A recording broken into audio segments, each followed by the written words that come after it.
Les animaux les plus venimeux de la planète. Ils sont nombreux à pouvoir causer la mort par une morsure, une piqûre ou même par simple contact. Si vous voulez vous faire peur pour Halloween, voici une petite liste animalière qui donne le frisson. Le taipan du désert. Ce serpent est de couleur brune, d'une teinte pouvant aller suivant les saisons d'un marron foncé à un beige tirant sur le vert olive. Il est plus clair en été qu'en hiver, ce qui lui permet d'accumuler plus de chaleur pendant les saisons froides. Son dos, ses côtés et sa queue peuvent avoir des nuances variées. Des écailles noirâtres dessinent sur les côtés et le dos des lignes qui en s'entrelacent en forme des chevrons de taille et d'inclinaison variable. La tête et le cou sont généralement plus foncés que le reste du corps.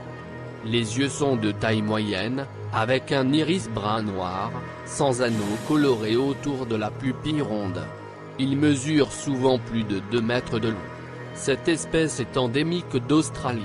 Il se rencontre dans les régions arides dans le sud-ouest du Queensland, dans le nord de l'Australie méridionale et dans l'ouest de la Nouvelle-Galles du Sud et du Victoria. On peut le trouver au nord du lac Eyre et à l'ouest de la ligne formée par le fleuve Murray, la rivière Darling et la rivière Murrumbidgee. Le taipan du désert est carnivore. Il se nourrit principalement de petits oiseaux et de rongeurs comme les rats et les souris qu'il tue par attaque surprise en leur injectant une dose de venin. La femelle pond 12 à 24 œufs dans un terrier ou au fond d'une crevasse. Les œufs incubent pendant environ 2 mois. La virulence du venin du taipan du désert et sa rapidité d'action en font le serpent terrestre le plus venimeux du monde. Son venin est 100 fois plus toxique que celui du crotale diamantin et 25 fois plus toxique que celui du cobra.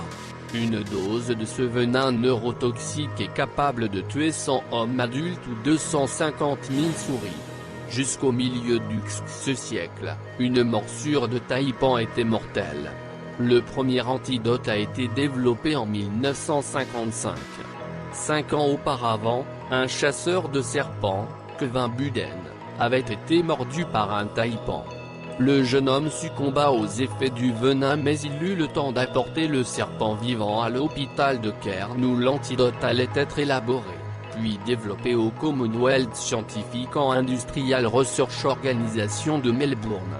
Une étude de biologie cellulaire dirigée par le chercheur Brian Free, de l'université du Queensland, révèle en 2014 qu'un échantillon du venin du taipan du désert, recueilli en 1950 par Kevin Buden, était toujours parfaitement actif de nombreuses décennies plus tard. Comme la plupart des autres serpents, il n'est pas agressif envers l'homme et ne l'attaque que s'il se sent menacé. Il peut alors se montrer très agressif, réagir fortement et frapper à plusieurs reprises. Cependant, ce n'est pas l'espèce qui cause le plus de cas mortels. Les morsures ont souvent lieu lorsque l'on cherche à l'attraper. De plus, la rencontre entre l'être humain et ce serpent est extrêmement rare, car le taipan du désert vit dans des endroits reculés. Les acanthophies et notachis sont bien plus incriminés que cette espèce dans l'ophidisme australien.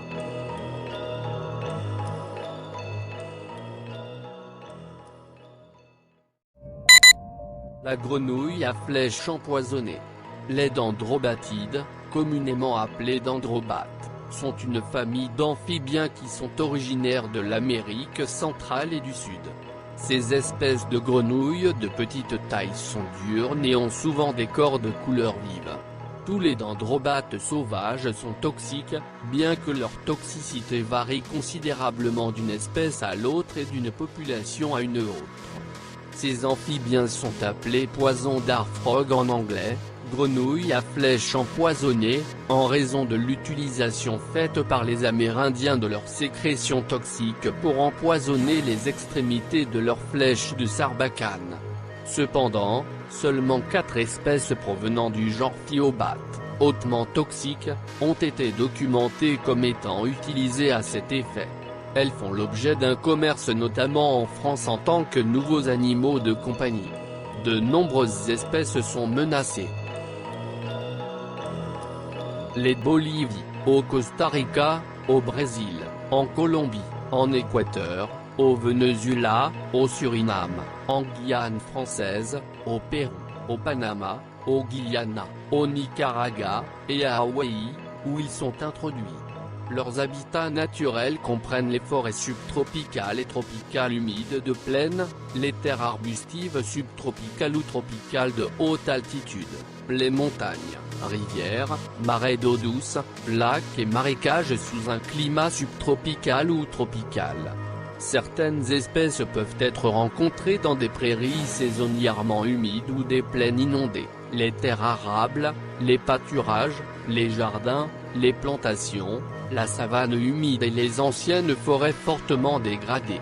Les dendrobatides ont tendance à vivre sur ou près du sol, mais aussi dans les arbres jusqu'à 10 mètres au-dessus du sol. Alimentation.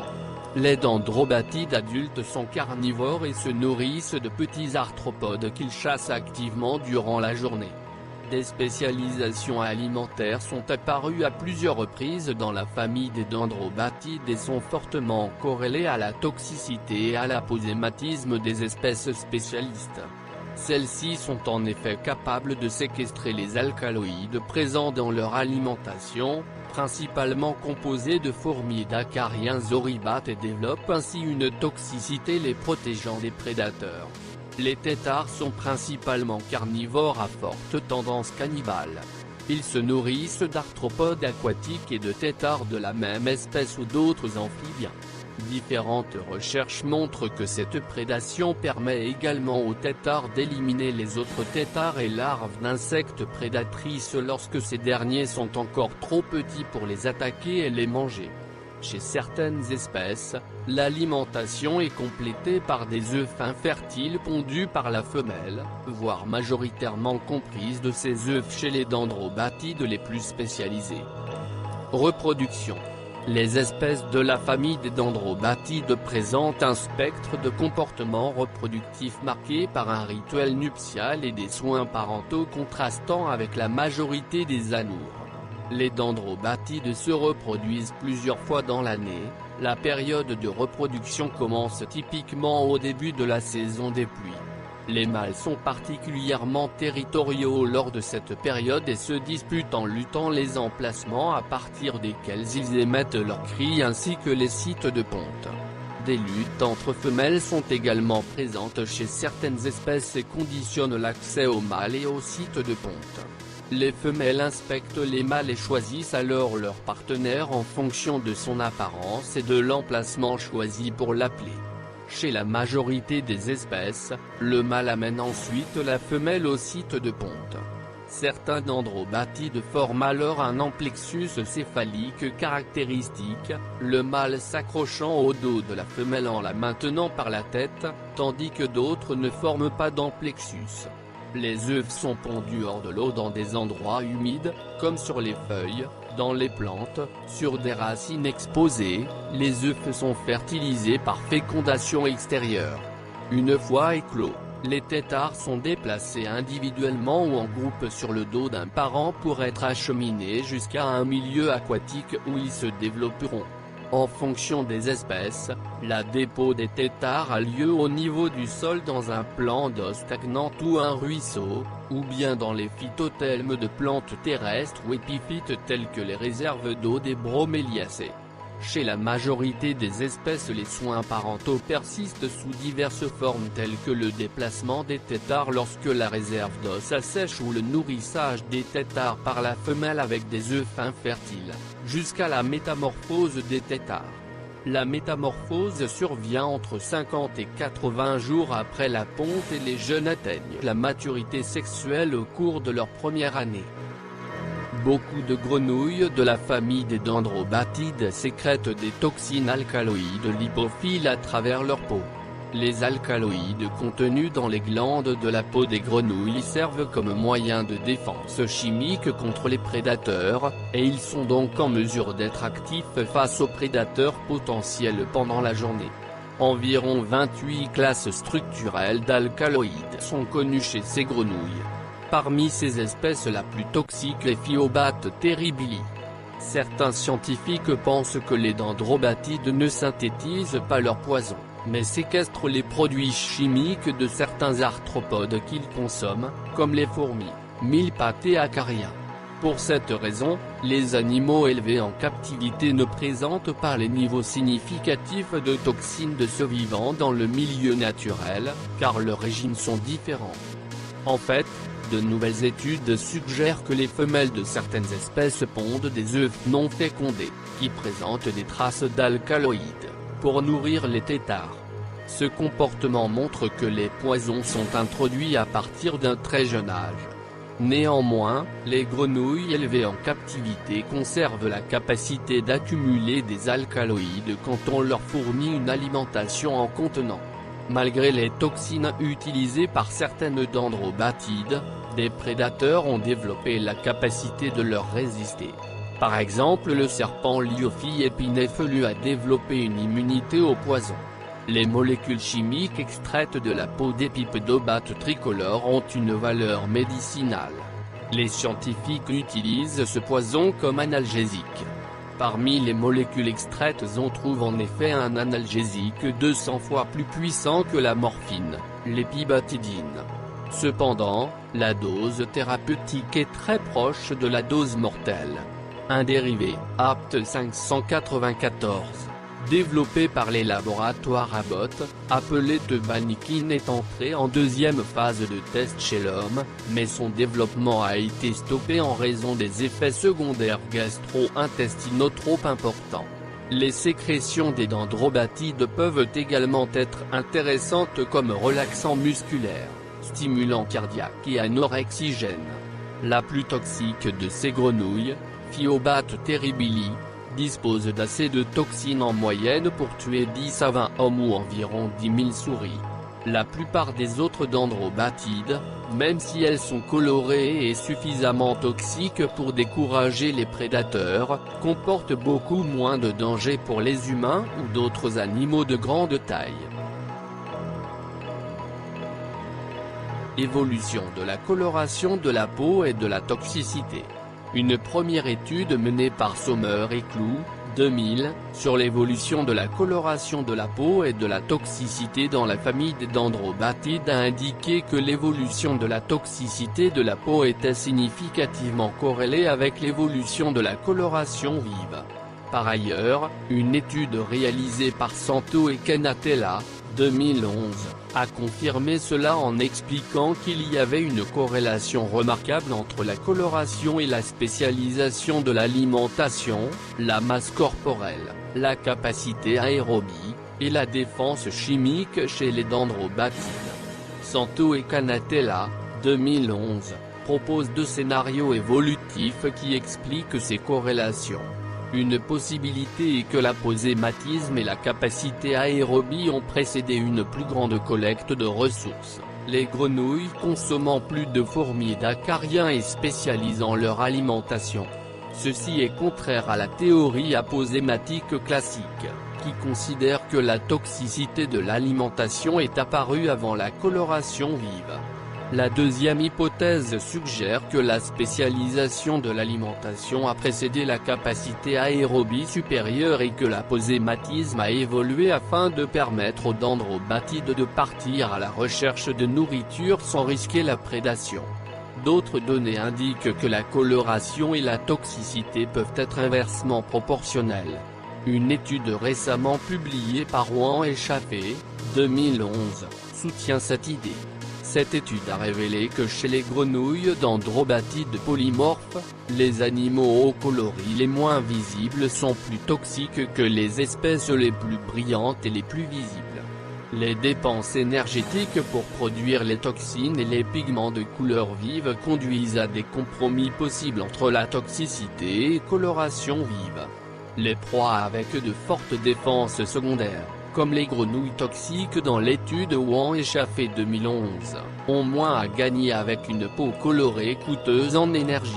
Par conséquent, les populations de grenouilles très toxiques manifestent des signaux extérieurs de dangerosité moins évidents. Cette théorie conteste le principe que l'augmentation de la coloration de la peau évolue toujours avec une toxicité accrue. La mobilité des proies pourrait également expliquer le développement initial de la signalisation aposématique. Si les proies ont des caractéristiques qui les rendent plus exposés aux prédateurs, tels que la taille ou l'habitat, ils ont de bonnes raisons de développer de l'aposématisme. Un exemple de cela est le passage du comportement nocturne au comportement diurne chez certaines dendrobatides. Après le passage à un comportement diurne, les grenouilles avaient de plus grandes possibilités en termes de biologie, et en conséquence la spécialisation alimentaire est apparue. Ainsi, l'aposématisme est non seulement un système de signalisation, mais un moyen pour les organismes d'avoir un meilleur accès aux ressources et à accroître leur succès comme reproducteurs. Marple et al., cependant, a montré que les habitudes alimentaires, néophobie à long terme, des prédateurs pourraient faciliter l'évolution de la coloration d'avertissement si les prédateurs évitent les nouvelles formes pour une période de temps suffisamment longue. De nombreuses études ont suggéré que la sélection sexuelle joue un rôle dans la diversification de la couleur et des motifs de la peau des dendrobatides. Comme les préférences des femelles jouent alors un rôle important, la coloration des mâles devrait évoluer plus rapidement. La sélection sexuelle est influencée par beaucoup de choses. L'investissement parental peut expliquer à un certain point l'évolution de la coloration par rapport au choix de la femelle.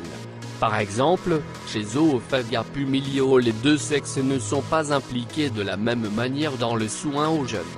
La femelle pond les œufs et s'occupe de la progéniture pendant plusieurs semaines tandis que les mâles déposent le sperme, ce qui demande moins d'énergie, et ne s'occupe des jeunes que pendant quelques jours. Cette différence entre sexes indique qu'il y aura une forte incidence du choix des femelles. La sélection sexuelle fait fortement augmenter la variation phénotypique chez les espèces. Tadzimane et Iwasa, 2010, ont constaté qu'il y avait des populations de O. pumilio qui utilisaient la sélection sexuelle, et d'autres non. Dans les premières populations, le polymorphisme phénotypique était évident. L'absence de fort dimorphisme sexuel dans certaines populations de dendrobatides suggère que la sélection sexuelle n'est pas une hypothèse valable de l'aposématisme de ces grenouilles. Ce pourrait être parce que la mesure de protection principale des populations de grenouilles aposématiques est leur capacité à avertir les prédateurs de leur toxicité. Rudéal, 2011, on prédit que la préférence des femelles pour les mâles plus vifs augmenterait la vivacité de la coloration chez les deux sexes et accroîtrait ainsi leurs aptitudes à avertir les agresseurs. S'il y avait un dimorphisme sexuel entre les mâles et les femelles au sein d'une population aposématique, il y aurait une différence au niveau de la prédation des mâles et des femelles qui provoquerait un déséquilibre dans le sexe ratio, ce qui aurait une incidence sur les stratégies d'accouplement et, finalement modifierait le comportement d'accouplement de l'espèce. La plupart des espèces de dendrobatides sont de petite taille à l'âge adulte, allant de moins de 15 mm de long pour moins d'1 gramme à 6 cm de long pour environ 28 grammes. La plupart des dendrobatides affichent des motifs aposématiques aux couleurs vives avertissant les prédateurs potentiels de leur dangerosité. Leur coloration vive est associée à leur toxicité et les niveaux d'alcaloïdes contenus dans leur peau. Les grenouilles du genre dendrobate ont des niveaux élevés d'alcaloïdes. Certaines espèces de dendrobatides présentent un certain nombre de colorations différentes au sein d'une même espèce, et ce polymorphisme semble être apparu récemment, il y a 6000 ans. Par conséquent, les espèces telles que Dendrobate tinctorius, Oophaga pumilio et O. granulifera peuvent avoir un motif de couleur qui peut varier suivant les croisements. Les couleurs sont sous contrôle polygénique, tandis que les motifs sont probablement contrôlés par un seul locus. Les différences de coloration ont historiquement conduit à identifier les individus d'une même espèce comme appartenant à deux espèces différentes, et cela explique le grand nombre de controverses parmi les taxonomistes pour la classification de ces espèces. Les variations dans les régimes de prédation peuvent avoir influencé l'évolution du polymorphisme chez O. granulifera, tandis que la sélection sexuelle semble avoir contribué à la différenciation entre les populations d'Ophaga pumilio à Boca del Toro. Relation avec l'homme. De nombreuses espèces de dendrobatides ont connu récemment une disparition de leur habitat, en raison de l'exploitation forestière et l'agriculture, et sont touchées par des maladies telles que la chytridiomycose. Certaines espèces sont donc répertoriées comme menacées ou en danger. Les zoos ont essayé d'enrayer cette maladie en traitant les grenouilles en captivité avec un agent antifongique qui est normalement utilisé pour soigner les pieds des athlètes. Élevage en captivité. Toutes les espèces de grenouilles venimeuses sont d'origine néotropicale. Les spécimens capturés dans la nature peuvent maintenir la toxicité pendant un certain temps, de sorte qu'il faut prendre de grandes précautions lors de la manipulation de ces animaux. En captivité, la plupart des espèces vivent correctement lorsque l'humidité est maintenue constante vers 80 à 100% et lorsque la température est d'environ 22 degrés à 27 degrés pendant la journée et pas inférieure à 16 degrés à 18 degrés pendant la nuit. Certaines espèces tolèrent des températures plus basses mieux que d'autres.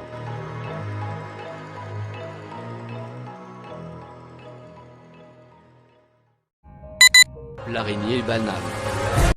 L'araignée banane, la Phoneutria nigrivantée, de son nom scientifique, que l'on croise dans les plantations de bananes en Argentine, au Paraguay, en Uruguay et au Brésil, peut infliger une morsure particulièrement douloureuse à l'homme. Néanmoins, loin de la psychose qui entoure généralement cette espèce, une morsure de cette araignée est rarement mortelle, car ses attaques sur les êtres humains sont en général simplement défensives. Une dose de 0,05 mg de son venin est tout de même suffisante pour tuer un homme de 80 kg. L'araignée banane est connue pour avoir le venin le plus puissant au monde. Elle vient du Brésil et tient son nom du fait qu'elle se niche dans les régimes de bananes. Il convient donc d'être extrêmement prudent lorsqu'on ouvre un régime de bananes. Et pour cause, son venin peut être très dangereux, provoquant asphyxie et douleurs atroces. Le plus étonnant reste que son venin provoque également chez l'homme des érections tellement fortes qu'elles en sont extrêmement douloureuses. Et ce pendant plusieurs heures. Alors non, n'allez pas croire que l'araignée banane est un formidable plan pour passer une nuit torride. L'araignée banane n'est pas une alternative au Viagra et même si cela peut prêter à sourire, les érections qu'elle provoque ne sont pas drôles du tout. En effet, ces érections peuvent être mortelles. Toutefois, comme vous pouvez vous en douter, le venin de l'araignée banane a été étudié par la communauté scientifique dans le cadre de recherches sur les dysfonctionnements érectiles. Il faut se méfier de cette araignée au nom insolite. L'araignée banane n'a de drôle que son nom. Mais en réalité, elle est l'une des araignées les plus dangereuses au monde. Une dose de son venin de 0,05 mg peut tuer un homme de 80 kg en quelques heures. Pour vous situer, le venin de la veuve noire est mortel à dose de 0,16 mg pour un individu du même poids. Autant vous dire qu'il ne faut pas plaisanter avec l'araignée banane. Le plus sage à faire si vous en voyez une, c'est de vous éloigner au maximum et d'appeler un service spécialisé. Si jamais vous êtes piqué, appelez les secours en urgence. En effet, un homme mordu par cette araignée et qui souffre de priapisme n'aurait que 2 heures devant lui. L'araignée banane vit principalement en Amérique du Sud, mais avec elle, le problème vient principalement du fait qu'elle peut être importée dans d'autres pays dans les régimes de bananes. Pour autant, pas trop d'inquiétude à avoir, il est assez rare d'en croiser en Europe dans nos supermarchés. Une mort en érection tuée par une araignée banane, bien triste fin.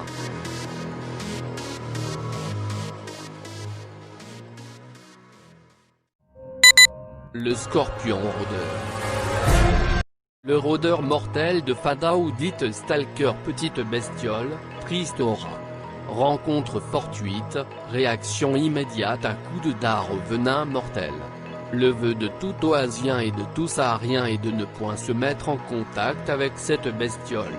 Il s'agit du scorpion du Sahara tchadien dont l'espèce la plus redoutable, le Léurus inquestriatus, est malheureusement la plus fréquente à Fada et Faya Largeau, nord du Tchad. Le responsable, Abid Younou, de l'association En Gestation, SOS Scorpion, a pu faire les photos du scorpion de Fada pour envoyer aux éleveurs de scorpions en France.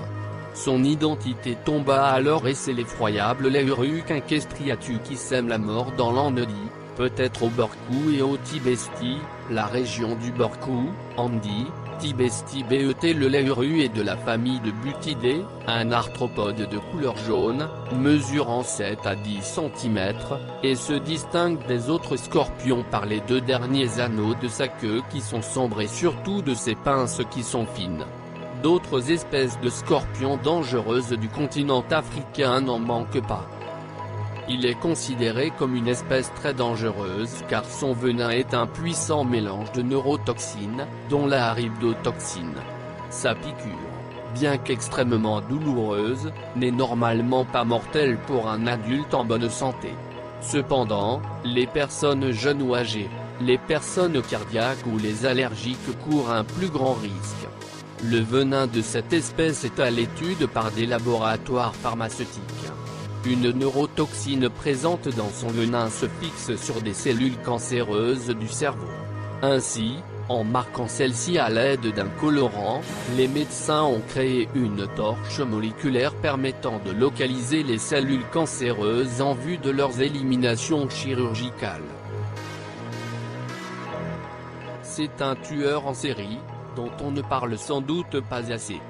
Chaque année, 50 000 personnes se font piquer par un scorpion en Algérie, 30 000 au Maroc et 20 000 en Tunisie.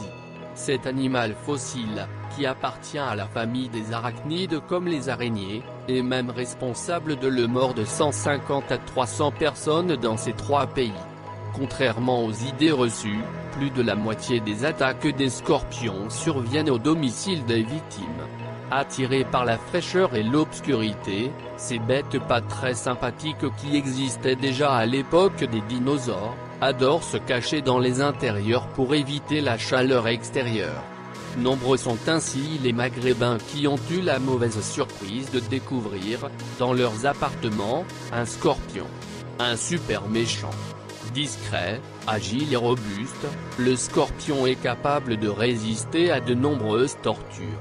Ce n'est quand même pas pour rien qu'il existe depuis plus de 500 millions d'années.